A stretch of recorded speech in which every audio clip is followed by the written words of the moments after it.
स्वराज्याचे सरसंस्थापक छत्रपती शिवरायांना मानाचा मुजरा करतो। भारतीय राज्यघटनेचे शिल्पकार भारतरत्न डॉक्टर बाबासाहेब आंबेडकर यांना मानवंदना अर्पित करतो। आज इंदापूर भारतीय जनता पार्टीच्या या महामेळाव्यामध्ये मंचावर उपस्थित असलेले आपल्या सर्वांचे लाडके नेते,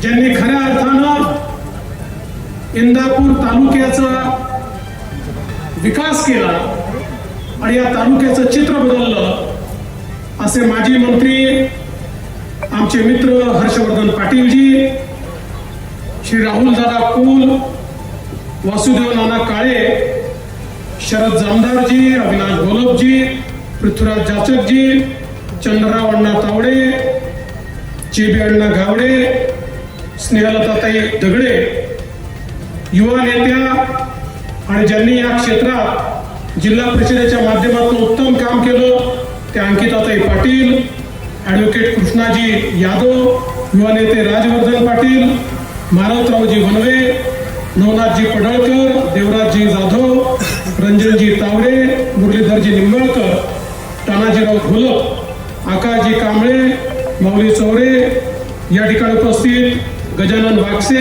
माऊली बनकर, अतुल तेरखडकर, शीतलताई साबळे, मंचावर उपस्थित सर्व मान्यवर, कोणाचं नाव सुटलं असेल तर मी क्षमा मागतो, आणि उपस्थित सर्व माझ्या भगिनी आणि बंधूंनो, आज खरं म्हणजे या ठिकाणी विशेष रूपानं आपली भेट घेण्याकरता मी आलो।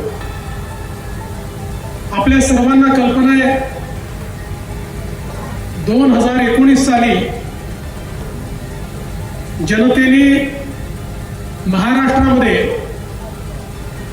भारतीय जनता पक्षाच्या नेतृत्वाखालील महायुतीला पूर्ण बहुमत दिलं। दुर्दैवाने त्यावेळी आपल्या इंदापूर तालुक्यामध्ये छोटासा अपघात झाला। आमचे 25 वर्षाचे स्नेही असलेले हर्षवर्धनजी आमचे आग्रह खातर 2019 साली भारतीय जनता पक्षामध्ये आले आणि भारतीय जनता पक्षाच्या कमळ चिन्हावर त्यांनी निवडणूक लढवली। वेळ कमी पडला, वेगळ्या प्रकारचं राजकारण झालं आणि अगदी 2000 मताने या ठिकाणी हर्षवर्धनजींना पराभव स्वीकारावा लागला। मनाला बोचणारा पराभव होता। आम्हाला सगळ्यांना पूर्ण अपेक्षा होती की हर्षवर्धनजी निवडून येतील, पण 2019 हे वर्षच अनपेक्षित घटनांचं वर्ष होतं। आपल्याला कल्पना आहे की पूर्ण बहुमत मिळाल्यानंतर देखील आपल्या सोबत आणि विशेषतः जनतेच्या मतांसोबत, जनतेच्या मॅन्डेट सोबत एक षडयंत्र झालं आणि त्या ठिकाणी वेगळ्या प्रकारचं सरकार हे स्थापन करण्यात आलं। जे लोक एकमेकाच्या विरोधात लढले होते त्या लोकांनी केवळ खुर्ची करता, केवळ पदाकरता त्या ठिकाणी युती केली आणि युद्धोजींसारखा आमचा 25 वर्षाचा मित्र आणि मित्रपक्ष निव्वळ खुर्ची करता पवार साहेबांच्या सोबत गेला, काँग्रेस सोबत गेला आणि एक वेगळं सरकार त्या ठिकाणी तयार झालं। बंधू भगिनींनो, 2.5 वर्ष हे सरकार चाललं आणि त्या काळामध्ये एक मोठा संघर्ष आपल्याला करावा लागला। आपल्याला कल्पना आहे सातत्याने कोरोनाचा काळ असो की इतर काळ असो, ज्या प्रकारचा अन्याय हे सरकार सामान्य जनतेवर करत होतं, ज्या प्रकारचा व्यवहार या सरकारचा आपल्याला पाहायला मिळत होता, ज्या प्रकारची वसुली या सरकारच्या माध्यमातून चालली होती, महाराष्ट्राच्या इतिहासातील सर्वात मोठं वसुली सरकार हे 2.5 वर्ष त्या ठिकाणी आपल्याला पाहायला मिळालं.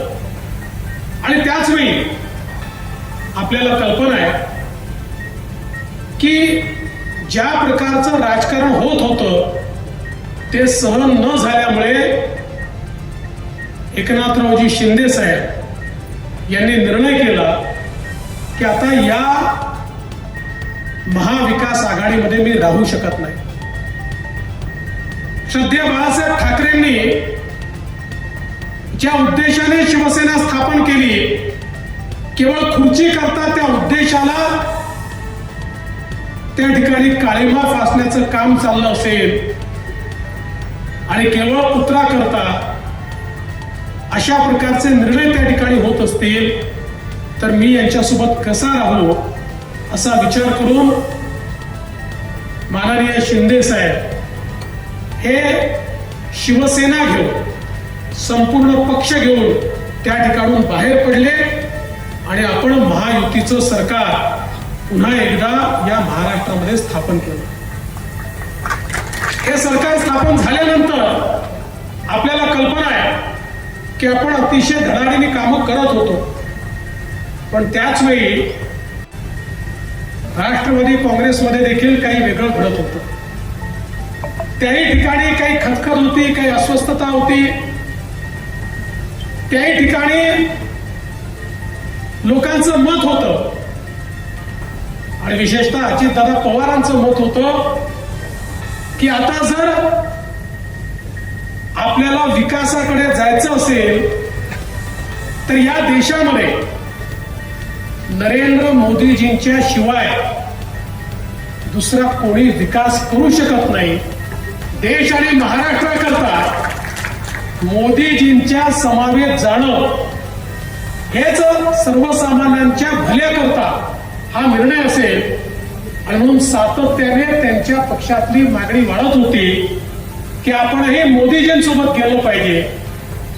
आणि त्याचाच परिणाम असा झाला की शेवटी त्याही पक्षातल्या मेजॉरिटीने बहुतांश लोकांनी हा निर्णय केला की आता आम्ही महाविकास आघाडीसोबत राहू शकत नाही, आम्हाला मोदीजींसोबत देशाच्या मुख्य धारेमध्ये काम करायचं आहे.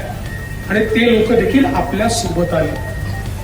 आता मला सांगा, जर कोणी आपल्या सोबत आलं तर त्याला घेतलं पाहिजे की नाही घेतलं पाहिजे? आपली शक्ती वाढवली पाहिजे की नाही वाढवली पाहिजे? एक संघटित पद्धतीनं या ठिकाणी आपल्याला मोदीजींची ताकद वाढवणं हे गरजेचं होतं. आणि म्हणून आपण निर्णय केला आणि अजितदादांना देखील सोबत घेतलं, राष्ट्रवादी काँग्रेस पक्ष देखील सोबत आला. आणि हे खरंय, त्याच्याने ताकद वाढली. पण काही ठिकाणी तसं तर राष्ट्रवादी काँग्रेसशीच बहुतांश ठिकाणी आपला संघर्ष होता आणि काही ठिकाणी तो टोकाचा संघर्ष होता. आपल्या इंदापूर सारख्या भागामध्ये मला याची कल्पना आहे की एक टोकाचा संघर्ष अनेक वर्ष सामान्य कार्यकर्ता हा त्यांच्या कार्यकर्त्यांशी करत होता. त्यामुळे साहजिक होतं की या कार्यकर्त्यांना त्या ठिकाणी त्यांच्यामध्ये एक भावना तयार होणं की ज्यांच्याशी आम्ही वर्षानुवर्ष लढतोय, आता त्यांच्यासोबत काम करायचं कसं. मला आठवतं की निर्णय ज्यावेळेस झाला त्यावेळेस 3-4 लोकांनाच मी बोलवलं, कारण मला माहिती होतं की ज्या लोकांनी इतका संघर्ष केलाय त्यांची काय अडचण होणार आहे, त्यांना काय भोगावं लागणार आहे, त्यांना काय उत्तरं द्यावी लागणार आहे, त्यांना कसे कार्यकर्ते सांभाळावे लागणार आहेत. त्या 3-4 लोकांपैकी एक हर्षवर्धन पाटील होते, ज्यांना मी बोलवून घेतलं आणि त्यांना सांगितलं, हर्षवर्धनजी, मोदी साहेबांकरता आपल्याला हा निर्णय करायचा. मला कल्पना आहे तुम्हाला त्रास होणार आहे, तुमच्या कार्यकर्त्यांना त्रास होणार आहे, पण शेवटी आपलं ध्येय काय आहे? आपलं ध्येय विकास आहे, आपलं ध्येय विकसित भारत आहे, आपलं ध्येय विकसित महाराष्ट्र आहे. या महाराष्ट्रात आणि देशात राहणाऱ्या दीन, दलित, गोरगरीब, आदिवासी, शेतकरी, शेतमजूर, अल्पसंख्याक, ओबीसी, मराठा, धनगर, सगळ्या समाजातल्या 18 पगड जातीच्या लोकांना पुढे नेण्याकरता देशाचं नेतृत्व जर इतक्या चांगल्या प्रकारे काम करत असेल तर त्यांच्या पाठीशी महाराष्ट्र उभा करावा लागेल. आणि महाराष्ट्र उभा करायचा असेल तर संघटित शक्तीने आपल्याला उभं करावं लागेल. कालपर्यंत जे आपल्या अजेंड्याचा विरोध करत होते ते जर आज आपला अजेंडा मान्य करत असतील, मोदीजींचं नेतृत्व मान्य करत असतील तर आपण त्यांना सोबत घेतलं पाहिजे. हर्षवर्धनजींनी सांगितलं मला त्रास होईल साहेब, माझ्या कार्यकर्त्यांना माझ्यापेक्षा जास्त त्रास होईल. मला त्यांचं वाक्य आठवतं, ते म्हणाले नेत्यांना युती करणं सोपं असतं पण कार्यकर्त्यांना युती करणं फार कठीण असतं, कारण जमिनीवर ते लढले असतात. पण त्यांनी मला सांगितलं हे जरी असलं तरी एकेका कार्यकर्त्याला मी समजावेन. भारतीय जनता पक्षाची ताकद या इंदापूर तालुक्यामध्ये या ठिकाणी हर्षवर्धनजी आल्यानंतर मोठ्या प्रमाणात वाढली. एक मोठा भारतीय जनता पक्ष आपण या ठिकाणी तयार केला, मजबूत केला, जो स्वतःच्या भरोशावर या ठिकाणी क्रांती करू शकतो. अशा प्रकारचा भारतीय जनता पक्ष या इंदापूर तालुक्यामध्ये आपल्या जुन्या कार्यकर्त्यांसमवेत जसे हर्षवर्धनजी आले आणि आपल्यापैकी अनेक लोक आले तसा तो भारतीय जनता पक्ष एक मजबूत पक्ष या ठिकाणी तयार झाला. पण शेवटी एका मोठ्या ध्येयाकरता आपण सगळे काम करत असताना आपण त्यांना सोबत घेतलं. पण त्याही वेळी आणि काल परवा माझ्याकडे ज्यावेळी इंदापूर तालुक्यातले 150-200 प्रमुख कार्यकर्ते आले होते आणि खूप चर्चा झाली, मी सगळ्यांचं म्हणणं ऐकून घेतलं, सगळ्यांच्या शंका समजून घेतल्या आणि माझ्या मनात काय ते देखील मी बोलून दाखवलं. सगळ्या गोष्टी इतक्या मोठ्या लोकांसमोर बोलता येत नाही आणि माध्यमांसमोर तर बोलताच येत नाही. माध्यमांना मी दोष देत नाही, पण शेवटी काय इंटरप्रिटेशन जाईल हे सांगता येत नाही. पण मी सगळ्यांचं म्हणणं ऐकून माझ्या मनात काय आहे हे मी सांगितलं. मी तुम्हाला आज विश्वास देण्याकरता आलो. या ठिकाणी हर्षवर्धनजींनी सांगितलं की इंदापूर तालुक्याचं पालकत्व स्वीकारा. हर्षवर्धनजी वयाने माझ्यापेक्षा मोठे आहेत, माझ्या 5 वर्ष आधी ते आमदार झाले, माझ्या आधी ते मंत्री झाले, पण माझे ते मित्र आहेत. आणि म्हणून त्या मित्रत्वाच्या नात्यातून मी एवढंच सांगतो की केवळ इंदापूर तालुक्याचं नाही, हर्षवर्धन पाटलांसहित इंदापूर तालुक्याचं पालकत्व स्वीकारण्याकरता आपल्या सगळ्यांच्या आशीर्वादाने जी शक्ती मला मिळालेली आहे त्या शक्तीचा उपयोग या तालुक्याकरता आणि हर्षवर्धनजींना ताकद देण्याकरता कसा करता येईल ते मी केल्याशिवाय राहणार नाही, हे तुम्हाला सांगण्याकरता मी आणि त्यांचा एक प्रदीर्घ अनुभव आहे. आज आपल्याला कल्पना आहे की आम्ही इतके वर्ष काम केलं, आता विधानमंडळात मलाही 25 वर्ष झाले, पण एक मंत्री म्हणून त्यांचं कार्य मी जाऊन बघितलं आणि विशेषतः विधानमंडळातही सर्व पक्षाच्या नेत्यांना सांभाळून घेणारा मंत्री म्हणून त्यांच्याकडे पाहिलं जायचं. त्यांचं वय जास्त नव्हतं, पण त्यांच्यापेक्षा वयाने आणि अनुभवाने मोठे जे लोक होते त्यांनाही हर्षवर्धन पाटील एक हक्काचं घर वाटायचं, एक हक्काचा व्यक्ती वाटायचा, ही हातोटी त्यांच्या कामामध्ये. आणि म्हणूनच आज आपण एका मोठ्या लढाईकडे चाललोय. काही लोकांना असं वाटतं की बारामतीची लढाई ही पवार साहेब आणि अजितदादांची आहे. काही लोकांना असं वाटतं की बारामतीची लढाई ही सुप्रियाताईंची आणि सुनेत्रा बहिणींची आहे. न ही लढाई पवार साहेब अजितदादांची आहे, न ही लढाई सुनेत्राताई सुप्रियाताईंची आहे. खऱ्या अर्थानं ही जर लढाई असेल तर ही नरेंद्र मोदीजी आणि राहुल गांधी यांच्यातली लढाई. याचं कारण कोणीही निवडून आलं तरी देखील या ठिकाणी काही फार देशात बदल घडणार आहे अशी परिस्थिती नाही आहे, पण देशात बदल घडवणाऱ्याला कोण साथ देऊ शकतं याची ही खरी लढाई आहे. आज महायुतीचा उमेदवार जर निवडून आला तर मोदीजींच्या प्रत्येक विकासाच्या कार्याला एक हात वर असेल, एक बटन दाबलं जाईल आणि पूर्ण समर्थन दिलं जाईल.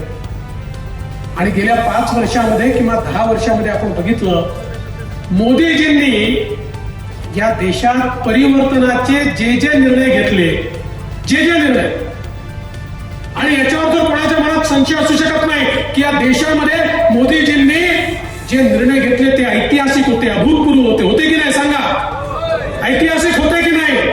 अभूतपूर्व होते की नाही? देश बदलणारे होते की नाही?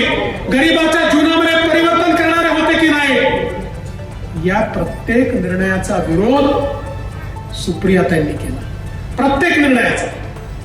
तुम्ही लोकसभेमधलं एकूण एक भाषण काढा, मोदीजींच्या प्रत्येक निर्णयाचं, म्हणजे अगदी काश्मीरचं 370 कलम हटवण्याच्या संदर्भात ज्यावेळी या देशाच्या लोकसभेमध्ये अमित भाई शहांनी बिल मांडलं, त्याचाही विरोध करणाऱ्या सुप्रियाताई होत्या. त्यामुळे आता बारामती मतदारसंघाने हे ठरवायचं आहे, व्यक्ती मोठा नाही आहे, ही काही शरद पवारांच्या विरोधातली लढाई नाही आहे.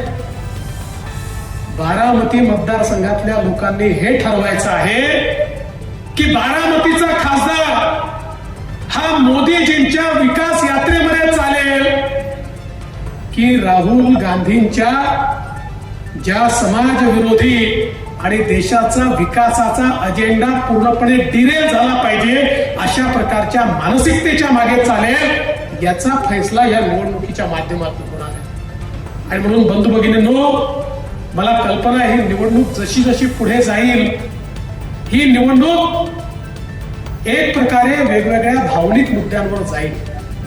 पण लक्षात ठेवा, नरेंद्र मोदीजींनी या देशामध्ये गरीब कल्याणाचा अजेंडा चालवला. आज आपण पाहू शकतो, जगाच्या पाठीवर हा रेकॉर्ड आहे की केवळ 10 वर्षामध्ये 25 कोटी लोक गरिबी रेषेच्या वर आले. जगात हे घडलं नाही. जगातले अर्थशास्त्री तोंडात बोटं घालतात, ते म्हणतात हे कुठलं अर्थशास्त्र आहे की ज्याने 25 कोटी लोक गरिबी रेषेच्या वर आले? हे कोणतं अर्थशास्त्र आहे की ज्याच्यामध्ये भारतासारखा देश 20 कोटी लोकांना, ज्यांच्या डोक्यावर छप्पर नव्हतं, जे झोपडीत राहायचे, त्यांना पक्क घर देऊ शकतो?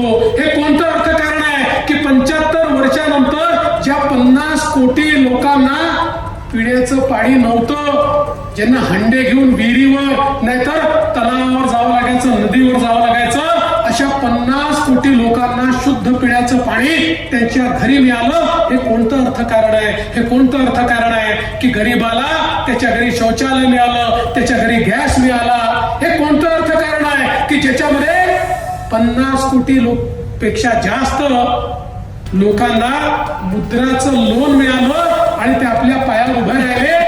आणि त्याहीपेक्षा या देशामध्ये महिलांच्या अधिकारिते करता यापूर्वी कधीच असं घडलं नव्हतं. 31 कोटी महिलांना मुद्राचं लोन मिळालं आणि 31 कोटी महिला, आणि महिला ज्यावेळेस आपल्या पायावर उभ्या राहतात त्यावेळेस तो परिवार आपल्या पायावर उभा राहतो. त्या 31 कोटी परिवारांना आपल्या पायावर उभं करण्याचं काम हे मोदीजींनी या ठिकाणी करून दाखवलं.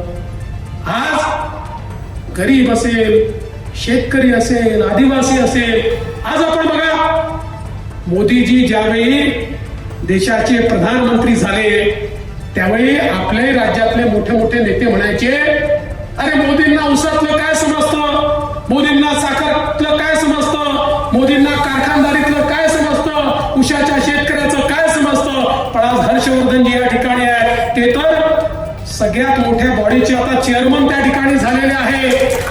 आज त्यांना तुम्ही विचारा की साखर कारखानदारी टिकली आणि शेतकऱ्यालाही FRP मिळाली, याचं एकमेव कारण मोदीजींनी जे वेगवेगळ्या या ठिकाणी नीती घेतली. हजारो कोटी रुपये ऊस उत्पादक शेतकऱ्याला आणि कारखानदारी जिवंत ठेवण्याकरता मोदीजींनी त्या ठिकाणी दिले. आणि प्रत्येक वेळी आवश्यक तशा प्रकारची नीती आणि निर्णय हे मोदीजींनी घेतल्यामुळे आज आमचा ऊसाचा शेतकरी या ठिकाणी खऱ्या अर्थानं ताठ मानेनं जगू शकतोय आणि आमचे कारखाने या ठिकाणी जिवंत आहेत. आणि म्हणून कुठलाही घटक असो, आज आमच्या 12 बलुतेदारांकरता मोदीजींनी जो निर्णय घेतला, पारंपरिक व्यवसाय करणाऱ्यांकरता 20,000 कोटी रुपये या ठिकाणी मोदीजींनी दिले आणि त्यांचं पुनर्वसन झालं पाहिजे आणि त्यांच्या व्यवसायाला आधुनिकतेची जोड देत त्यांनाही पारंपरिक व्यवसाय कायम ठेवून समृद्धीकडे पाहिजे हा प्रयत्न मोदीजींनी केला. तर आमच्या आदिवासींकरता 14,000 कोटी रुपयाची योजना तयार करून आमच्या आदिवासींच्या जीवनामध्ये परिवर्तन करण्याचं काम हे मोदीजींनी केलं. आज मोदीजींनी स्टँड अप सारख्या योजनेच्या माध्यमातून निर्णय केला. देशामध्ये जेवढ्या बँका आहेत आणि जेवढ्या बँकांच्या जेवढ्या ब्रँचेस आहेत प्रत्येक ब्रँचला किमान 2 अनुसूचित जातीच्या दलित बांधवांना त्या ठिकाणी कर्ज द्यावंच लागेल आणि उद्योजक बनवावंच लागेल, नाहीतर त्यांच्या ब्रँचचा लायसन्स रद्द होईल. आणि अशा प्रकारे हजारो नव्हे लाखो दलित उद्योजक आज या देशामध्ये मोदीजींनी तयार केले. आणि म्हणून आज आपण पाहू शकतो की ज्या प्रकारे मोदीजी देश पुढे नेत आहेत, ज्या देशाला संरक्षणाकरता सगळे इक्विपमेंट इम्पोर्ट करावे लागायचे, बंदुकही इम्पोर्टेड, गोळी इम्पोर्टेड, तोपही इम्पोर्टेड, गोळी इम्पोर्टेड, विमाने इम्पोर्टेड, सगळं बाहेर आणावं लागायचं. आणि मग त्या देशाने सांगितलं देत नाही तर बोलायला सोय नव्हती. तो भारत आज आत्मनिर्भर भारत झाला. आज भारताने असं मिसाईल तयार केलं की भारतातनं ते मिसाईल सोडलं 7,000 किलोमीटरवर जे टार्गेट दिलाय ते टार्गेट ध्वस्त करू शकतं. अशा प्रकारचं मिसाईल आज भारताने तयार करून दाखवलं. आज भारत या ठिकाणी डिफेन्सचे इक्विपमेंट एक्सपोर्ट करतोय आणि एवढी आपली ताकद भारताने वाढवली आहे. आता चीन किंवा पाकिस्तान भारताकडे वाकडी नजर करून पाहू शकत नाही, त्यांची हिंमत नाही. अशा प्रकारची भारताची स्थिती आहे. आपण बघितलं आज G20च्या माध्यमातून मोदीजींनी वैश्विक नेता म्हणून आपली त्या ठिकाणी प्रतिमा तयार केली. आणि आफ्रिकन देश असतील किंवा विकसनशील देश असतील ते स्पष्टपणे सांगतात आमचे नेते मोदीजी आहेत. आपण तो भारत पाहिला 2014 पूर्वीचा की ज्यावेळी देशाचे पंतप्रधान हे विदेशात जायचे तर त्यांना सन्मान नव्हता, त्यांना मान नव्हता, ते आले कधी समजायचं नाही, गेले कधी समजायचं नाही. आणि आज या देशाच्या पंतप्रधानाकरता पायघड्या टाकून लोक बसलेले आहेत. सगळे देश बोलत आहेत. नव्हे तर जगातल्या 18 देशांनी त्यांच्या देशातला सर्वोच्च सन्मान हा मोदीजींना दिला आणि याच्यामध्ये 6 मुस्लिम राष्ट्र देखील त्या ठिकाणी आहेत. त्यामुळे आज आपण पाहू शकतो की ज्या प्रकारे मोदीजींनी हा सन्मान मिळवला, हा मोदीजींचा सन्मान नाही आहे, हा भारताचा सन्मान आहे, हा तुमचा आमचा सन्मान आहे, हा आपल्या सगळ्यांचा सन्मान आहे. आणि म्हणून बंधू भगिनींनो, खरं म्हणजे बोलायला खूप आहे, पुढे देखील येणार आहे, त्यावेळेस सविस्तर बोलील. आज एवढं सांगू इच्छितो आपल्याला मोठ्या ध्येयाकरता काम करायचं आहे. आपल्याला जे काही झालं असेल ते विसरायचं आहे. मोदीजींकरता आपल्याला महायुतीकरता काम करायचं आहे. महायुतीचा उमेदवार या ठिकाणी निवडून आला तर तो मोदीजींच्या बाजूने उभा राहणार आहे.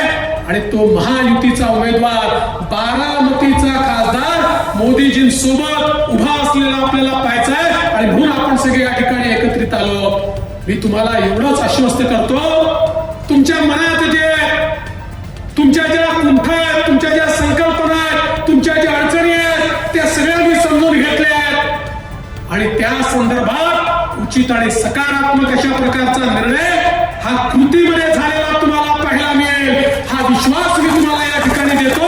आणि हर्षवर्धन पाटीलजींनी आपल्याला जो मंत्र दिलेला आहे त्या मंत्राने आपण सगळे पुढे जाऊया एवढीच विनंती करून माझं बोलणं संपवता 2 गोष्टी निश्चितपणे आपल्याला सांगतो की हर्षवर्धनजींनी अनेक गोष्टी या ठिकाणी सांगितल्या, पण आपल्या इथला पाण्याचा प्रश्न सोडवण्याकरता लाकडी निंबोडी तर आपण केलंच, पण येत्या काळामध्ये मुळशी धरणाचं पाणी देखील दौंड आणि इंदापूर तालुक्यात कसं आणायचं हा आमचा एक प्रयत्न चाललेला आहे.